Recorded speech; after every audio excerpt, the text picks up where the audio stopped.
Hello, my dear friends. So today we are learn about the work and function of the respiratory system of our body. So let's begin, friends. तो दोस्तों चलिए देखते हैं श्वसन तंत्र क्या है या रेस्पिरेटरी सिस्टम क्या है। तो दोस्तों सबसे पहले तो हम देखते हैं कि ये ब्रीदिंग जो हम सांस लेते हैं, श्वासोच्छ्वास की क्रिया क्या है। तो दोस्तों श्वासोच्छ्वास जो होता है दो प्रकार से होता है। ओके, तो एक होता है निःश्वसन, एक होता है निःश्वसन, एक होता है निःश्वसन।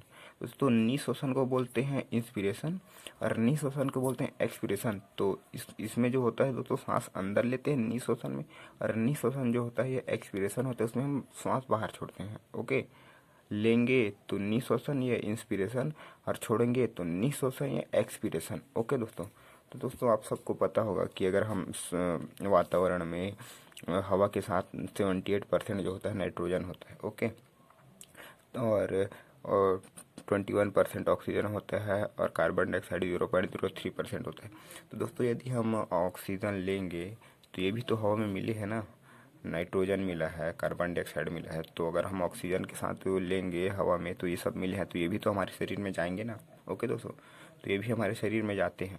तो अब देखते हैं निःश्वसन में ये सब हमारे शरीर के अंदर चले गया और 78% नाइट्रोजन चला गया, 21% ऑक्सीजन चला गया और 0.03% जो है कार्बन डाइऑक्साइड चला गया। ओके दोस्तों, अब जब हम सांस छोड़ते हैं तब क्या क्या छोड़ते हैं ये देखिए अब, और किसकी कमी होती है किसकी अधिकता होती है उसको देखते हैं।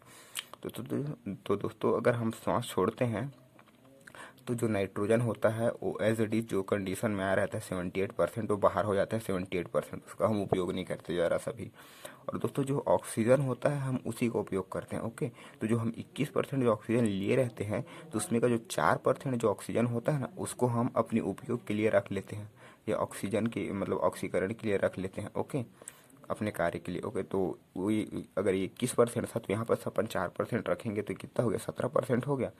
और अगर हम 17% यूज़ कर रहे हैं तो छोड़ेंगे भी ना कुछ, तो कार्बन डाइऑक्साइड के रूप में जो 4% होता है उसको हम वातावरण में छोड़ देते हैं। ओके, वातावरण में हम कार्बन डाइऑक्साइड 4% छोड़ते हैं। तो यहाँ पे दोस्तों 4% का वो हो रहा है अदल बदल, जैसे कार्बन डाइऑक्साइड 0.03% था वो 4% चला गया और ऑक्सीजन 21% था, तो हमने 4% वो ले लिया। ओके, तो ये 17% हो गया ऑक्सीजन। ओके दोस्तों, 4% का बस हेर फेर होता है ऑक्सीजन का। चलिए दोस्तों, तो अब हम लोग कुछ जीवों में श्वसन तंत्र समझ लेते हैं कि वो लोग किस टाइप से या किस अंग के द्वारा श्वसन करते हैं। तो दोस्तों जो स्तनधारी जो होते हैं दोस्तों, जैसे कि हम हो गए पशु हो गए, तो वो लोग क्या करते हैं दोस्तों, वो लोग जो श्वसन करेंगे वो फेफड़े के द्वारा करते हैं। ओके, और जो छोटे छोटे कीट वीट होंगे वो लोग करते हैं ट्रेकिया के द्वारा या श्वासनाल के द्वारा। ओके, और जो आप मेढक देखोगे तो वो फेफड़ा के द्वारा भी करेगा, गिल्स के द्वारा भी करेगा और आपका त्वचा के द्वारा भी करेगा। ओके दोस्तों, तो जैसे वो भूमि में रहेगा, भूमि के ऊपर तो फेफड़ा के द्वारा करेगा, जमीन के अंदर रहेगा तो त्वचा के द्वारा करेगा, और जब वो छोटा छोटा रहता है ना तो जब उसे टेडपोल बोलते हैं, उसकी जो बाल्यावस्था समझ लो, तो उस टाइम वो लोग गिल्स से करते हैं। उस टाइम वो लोग पानी में रहते हैं तो उस टाइम वो लोग गिल्स से करते हैं। ओके दोस्तों, तो मेढक जो है वो तीनों विधि द्वारा करता है, गिल्स से भी करेगा, त्वचा से भी करेगा और फेफड़ा से भी करेगा। ओके दोस्तों, तो आप इसे याद रखिएगा।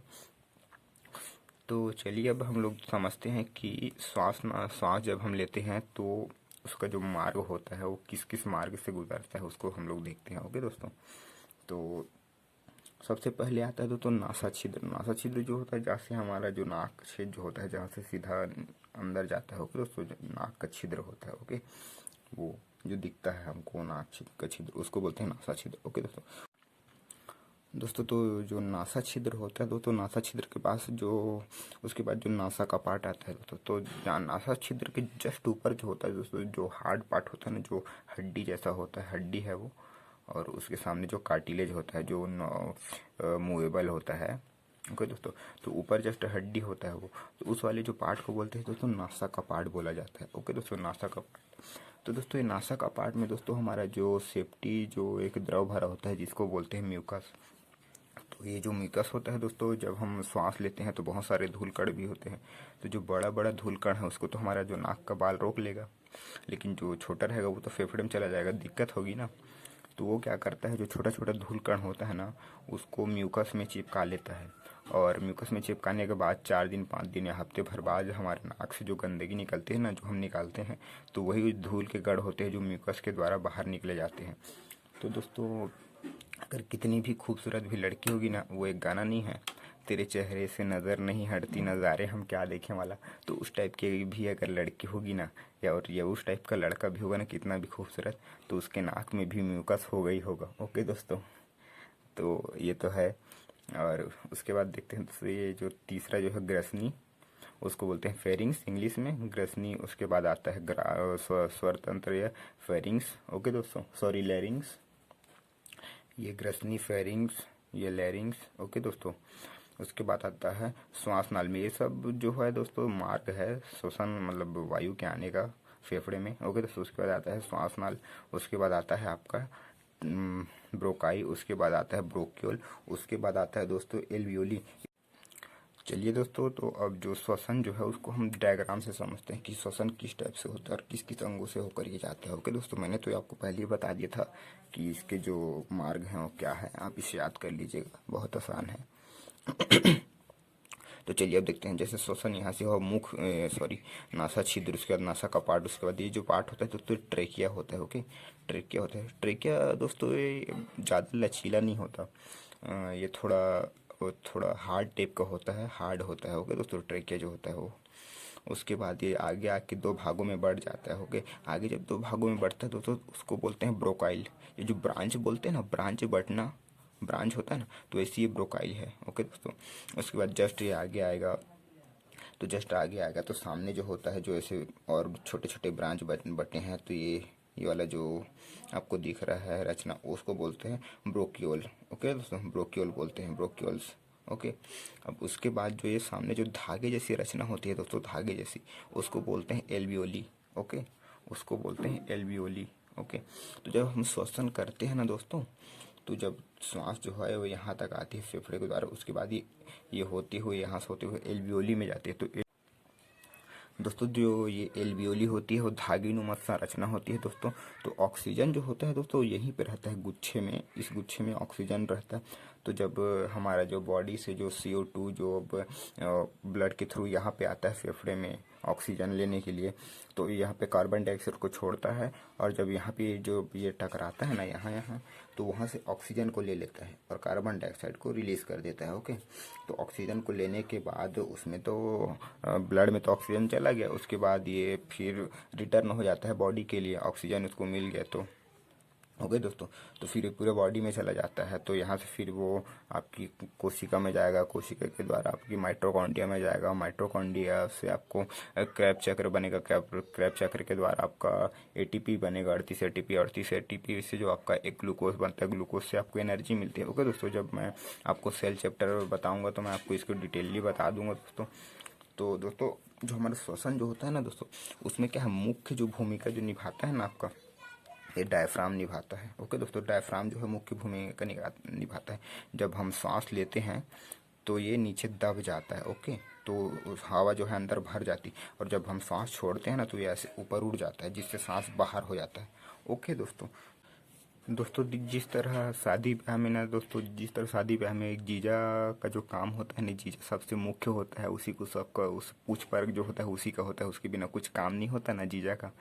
सेम उसी तरह दोस्तों आप इसको समझ लीजिए कि ये जो डायफ्राम है ना, वो भी यहाँ पे जीजा का रोल अदा कर रहा है, इसके बिना कुछ काम नहीं होने वाला, समझ लो। ये जो है इसी के कारण जो है ना वो श्वसन लिया जा रहा है, श्वसन छोड़ा जा रहा है, ये मेन भूमिका निभाता है। तो ये यहाँ का जो है ना दोस्तों, इसमें ये जीजा का रोल करता है। ओके दोस्तों, जीजा का रोल जो करेगा वो डायफ्राम करेगा, इसकी जो है मुख्य भूमिका होती है। ओके दोस्तों, और जब लेडीज़ जो होती है जब प्रेग्नेंट रहती है तो ये जो डायफ्राम होता है दब जाता है। तो उस टाइम पे दोस्तों जो लेडीज़ जो होती हैं, जो प्रेग्नेंट लेडी होती हैं, उनमें जो है श्वसन जो होता है वो जो रिप्स करती हैं, रिप्स। ओके दोस्तों, तो रिप्स के द्वारा वहाँ श्वसन होता है। जो लास्ट जो रिप्स होती हैं ना वो अटैच नहीं होती, वो अलग रहती है। जो 4 रिप्स होती हैं नीचे की, इधर 2 पैरेलल, इधर 2, वो जो रिप्स होती हैं उनके द्वारा उन लोग श्वसन करते हैं। ओके दोस्तों, इसे आप याद रखिएगा दोस्तों। तो जो दोस्तों खाना के लिए और ऑक्सीजन लेने के लिए, ओके दोस्तों, एक ही नली होती है। यहाँ पे एक ही नली आपको दिखाया था मैं, एक ही नली होती है। तो ये जो यहाँ पास दोस्तों कभी कभी हम खाना खाते हैं तो क्या होता है, वो फेफड़े में चला जाता है। तो फेफड़े में क्यों चला जाता है इसको मैं आपको बाद में बताऊंगा। तो यहाँ पे एक जो कपाट पाया जाता है जिसको बोलते हैं एपिग्लॉटिस। ओके दोस्तों, एपिग्लॉटिस जो होता है दोस्तों, जब हम खाना खाते हैं तो एयर वाला जो वो होता है रास्ता होता है उसको बंद कर देता है। हवा मार्ग होता है जो फेफड़े में जा रहा है तो उसको बंद कर देता है। और जब हम सांस लेते हैं तो सेम वही करता है, जो हमारा फूड वाला जो मार्ग होता है उसको बंद कर देता है, जिससे हवा अंदर फेफड़े में चली जाती है। और जब भोजन लेते हैं तो एयर वाले मार्ग को, फेफड़े वाले मार्ग को बंद कर देती है, जिससे ये फूड वाले रास्ते पे चली जाती है। ओके दोस्तों, तो कभी कभी क्या होता है दोस्तों, हम जब खाना वाना खाते हैं तो किसी से बात करते हैं तो वो इसको तो पता नहीं होता। हम जब बात करते हैं तो अब इसको क्या है, ब्रेन कंट्रोल करता है। तो हम किसी से बात करते हैं तो हमारा दिमाग पूरा पूरा कहाँ चला गया, किसी जिससे बात कर रहे हैं उसकी तरफ चला गया। अब उसको पता थोड़ी है कि हम कर क्या रहे हैं। तो उस सिचुएशन में क्या होता है दोस्तों, जो कुछ जो पार्ट होता है फूड का वो क्या एयर में चला जाता है, हवा में। तो ये जो फेफड़ा क्या होता है दोस्तों, ये भी एक सेफ्टी प्रोटेक्शन का काम करता है कि जो अगर इधर कुछ आ रही है, इधर तो पानी वानी आ गया, इधर फूड उड़ आ गया, तो ये क्या करता है, उसको धक्का दे देता है, उसको आगे बढ़ा देता है, जिसकी वजह से हमें जो है खांसी आती है ना, अचानक से खांसते हैं हम लोग। तो वो इसीलिए होता है, हम कुछ खाते हैं तो अचानक खांसते हैं ना, तो ये जो फूड होता है वो इधर चला जाता है एयर के मार्ग में, जिसकी वजह से हम जो हमारा फेफड़ा है उसको बाहर फेंक देता है। ओके दोस्तों, और कभी कभी क्या होता है दोस्तों कि हम खाना खाते खाते किसी लड़की की याद में या किसी की याद में खोए रहते हैं, तब भी हमें पता नहीं चलता कि मतलब इसको तो ब्रेन ही कंट्रोल करेगा, तो हमारा ध्यान कहाँ है, उस लड़की की तरफ है। तो इसको थोड़ी पता है बेचारे को कि क्या करना है। तो उस वजह से भी दोस्तों इधर चला जाएगा खाना, हवा की तरफ, जिधर फेफड़ा है उधर। तो क्या हमें खांसी आती है अचानक से। ओके दोस्तों, तो ये इसका रीज़न वही है दोस्तों कि एपिग्लॉटिस जो होता है उसको आदेश नहीं मिलता, समझ लो। इसकी वजह से ये उल्टा सीधा काम करने लगता है, और जो है जो जैसे खाना है, ये जो हवा है उस खाना को इधर या फेफड़े तरफ भेज देते हैं। तो समझ गए दोस्तों, एपिग्लॉटिस का ये काम होता है दोस्तों। तो जो नॉर्मली इंसान जो होता है दोस्तों, एक बार में 16 बार सांस लेता है। कोई तो श्वासोच्छ्वास की क्रिया जो होती है 16 बार करता है।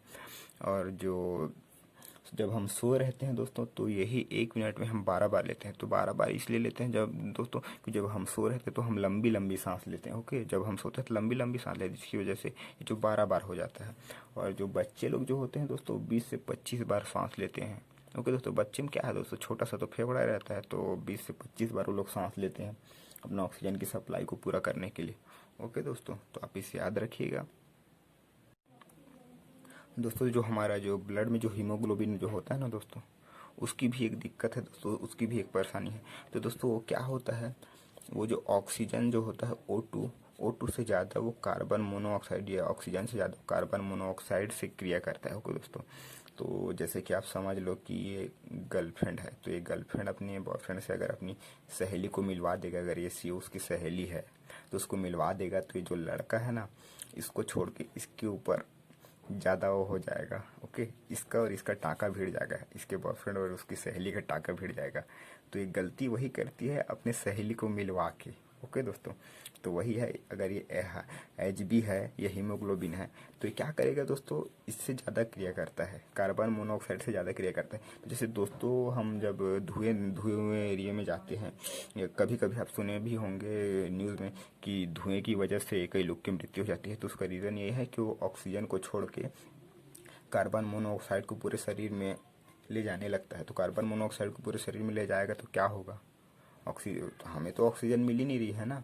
तो इसकी वजह से चक्कर आएगा, हमारा हार्ट बीट काम नहीं करेगा, हार्ट फेल हो जाएगा। ओके दोस्तों, कार्डियक अरेस्ट आ जाएगा, हार्ट अटैक हो जाएगा।